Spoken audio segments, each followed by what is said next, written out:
தற்பொழுது நம்முடைய செய்தியாளர் தயானந்தன் தொடர்பில் இருக்கிறார். அவரிடம் கேட்கலாம். தயானந்தன், கூவத்தூர் பகுதியில் தற்பொழுது இருக்கக்கூடிய கள சூழலை விளக்குங்கள்.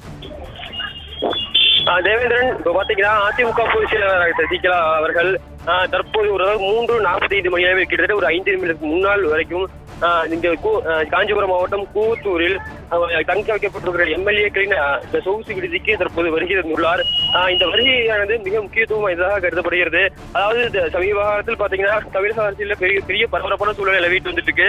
இந்த நிலையில தற்போது கிட்டத்தட்ட 100க்கும் மேற்பட்ட எம்எல்ஏக்கள் கூவத்தூரில் சொகுசு நட்சத்திர விடுதியில் தங்க வைக்கப்பட்டுள்ளதாக தகவல் வந்தன. அது கிட்டத்தட்ட அங்கு அனைத்து எம்எல்ஏக்களும் அங்கு இருந்திருக்கிறார்கள். அவர்களிடம் கேட்டபோது தாங்கள் அழைக்கப்பட்டு வைக்கவில்லை, தெரிய வைக்கவில்லை, தாங்கள் சுய விருப்பத்தின் பேரில் தான் தாங்கள் தடை வைக்கப்பட்டிருக்கிறோம் என்று தொடர்ந்து சொல்லி வந்திருக்கின்றனர். இந்நிலையில் அதாவது பெரம்பலூர் மாவட்டம் குன்னம் பகுதியை சேர்ந்த வழக்கறிஞர் ஒருவர் உயர்நீதிமன்றத்தில் வழக்கு தாக்கல் செய்திருக்கிறார். அந்த வழக்கில் அவர் என்ன அதாவது தற்போது தங்களுடைய எம்எல்ஏ காணவில்லை என அந்த மனுவில் குறிப்பிட்டிருந்தார். இதனையடுத்து உயர்நீதிமன்றம் உத்தரவிட்டிருந்தது. அதில் அங்கு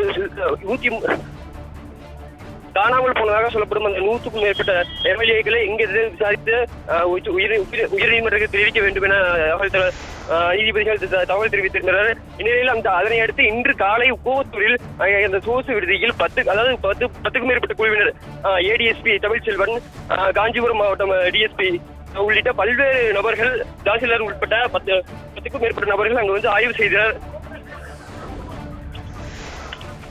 இந்நிலையில் அதுக்கு பிறகு எம்எல்ஏக்களிடம் கிட்டத்தட்ட அவர்கள் வெளியே வந்தபோது செய்தியாளர்கள் ஒரு பேட்டி அளித்தனர். அந்த பேட்டியில் அவர்கள் சுய விருப்பத்தின் பேரில் உள்ளே இருக்கின்றனர் என்ற தகவல் தெரிவித்திருந்தனர். இந்நிலையில் இன்று தற்போது சசிகலா அவர்கள் எம்எல்ஏ அவர்களை கிட்டத்தட்ட ஏராளமான எம்எல்ஏ அவர்களை தங்களுக்கு ஆதரவு அடுத்த கட்ட நடவடிக்கை குறித்தும் அடுத்த கட்சியில் என்ன செய்வது உள்ளிட்ட பல்வேறு ஆலோசனைகளை கேட்கவும் தற்போது வருகின்றுள்ளார் தேவேந்திரன். தயானந்தன், தற்பொழுது அதிமுக பொதுச் செயலாளர் சசிகலா அந்த பகுதிக்குள் வந்திருக்கிறதை அடுத்து ஏற்கனவே அவர் கடிதத்தில் குறிப்பிட்டிருந்தார், இன்றைக்குள் நமக்கு அனுமதி வழங்க வேண்டும் எம்எல்ஏக்களுடன் வருவதற்கு, எம்எல்ஏக்களுடன் தங்களை சந்திப்பதற்கு என்று விவரத்தை தெரிவித்திருக்கிறார். அதன் அடிப்படையில் இன்று ஆளுநர் மாளிகைக்கோ அல்லது சென்னையை நோக்கியோ வருவதற்கான வாய்ப்பு இருக்கிறதா எம்எல்ஏக்களுடன்? அதாவது ஏற்கனவே அவர் ஆளுநரிடம் ஒரு அனுமதியை கேட்டிருந்தார். அதாவது இன்றைக்குள் வந்து சட்டமன்ற உறுப்பினர்களின் ஆதரவை காண்பிக்க தான் தயார் என்றும், அனைத்து சட்டமன்ற உறுப்பினர்களின் நம்பிக்கையும் ஆதரவும் எனக்கு இருக்கிறது என்றும், எனவே ஆட்சி அமைக்க உரிமை கோரியிருந்தார். இந்நிலையில் அதற்கு ஆளுநர் இதுவரைக்கும் எந்த பதிலும் அளிக்கவில்லை. அதாவது ஆளுநர் இதுவரைக்கும் தொடர்ந்து ஒரு நாட்களுக்கு மேலாகவே தற்போது எந்த அறிக்கையும் அனுப்பவும் இல்லை. அதே நேரத்தில் மத்திய அரசு உள்துறை அமைச்சகத்திற்கும் அவர் எந்த அறிக்கையும் இது தொடர்பாக தமிழக அரசின் சட்ட ஒழுங்கு குறித்தும் இதுவரைக்கும் எந்த அறிக்கையும் அனுப்பவும் இல்லை. இந்நிலையில் தொடர்ந்து அனுமதிக்காக இருக்கிற அனைத்து எம்எல்ஏக்களும் காத்துக் கொண்டிருக்கின்றனர். இங்கிருக்கும் அனைத்து எம்எல்ஏக்களிடம் நாம் தற்போது கேட்டபோது கூட ஆளுநர் எப்போது தங்களை வந்து ஆட்சி அமைக்க அழைக்கிறாரோ அது வரைக்கும் நாங்கள் இங்கு சொகுசு விடுதியிலேயே இருக்க போவதாக தெரிவித்திருக்கின்றனர்.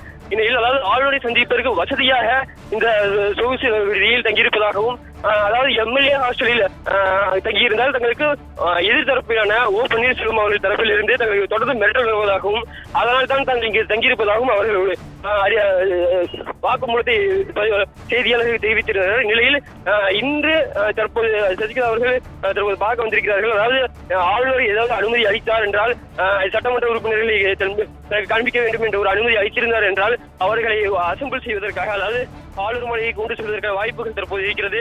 ஆனால் தற்போது வரைக்கும் ஆளுநர் தரப்பில் இருந்து எந்த ஒரு அனுமதியுமோ ஒரு அறிக்கையும் வராததால் அதுக்கான நடவடிக்கைகள் தற்போது இல்லை எனவும், தற்போது அவர் வந்திருப்பதான முக்கியமான நோக்கம் அடுத்த கட்சியில் அடுத்த கட்டமாக அவர் என்ன செய்ய வேண்டும், அடுத்த கட்டமாக என்ன பண்ண வேண்டும், அதே நேரத்தில் இது போன்ற எதிர்த்தரப்பிற்கு ஆதரவு அதிகமாக இருப்பதாக ஒரு மாயையை கிளப்பிக் கொண்டிருக்கிறது. ஆகவே அதை குறித்து பேசுவதற்காகத்தான் அவர் வந்திருக்கிறார் தேவேந்திரன்.